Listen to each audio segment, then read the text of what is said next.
শ্ৰোতা বন্ধু, এজন ভিক্ষুক এবাৰ ৰজাৰ ওচৰলৈ ভিক্ষা খুজিবলৈ গ'ল।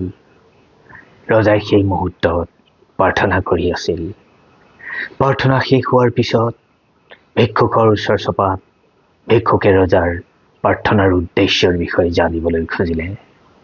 ৰজাই ক'লে, মই ভগৱানক ভিক্ষা খুজি আছিলোঁ, ভগৱানক প্ৰাৰ্থনা কৰি আছিলোঁ, যেন তেওঁ মোৰ প্ৰজা আৰু মোক ভালদৰে ৰাখে।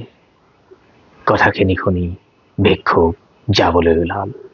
ৰজাই ভিক্ষা নোলোৱাকৈ যোৱাৰ কাৰণ সোধাত ভিক্ষুকজনে ক'লে যে তুমি যাৰ পৰা ভিক্ষা খুজি আছা, যাৰ পৰা প্ৰাৰ্থনা কৰি আছা, মই চোন ডাইৰেক্ট প্ৰাৰ্থনা কৰিব পাৰোঁ। মই তোমাৰ পৰা কিয় ভিক্ষা ল'ম?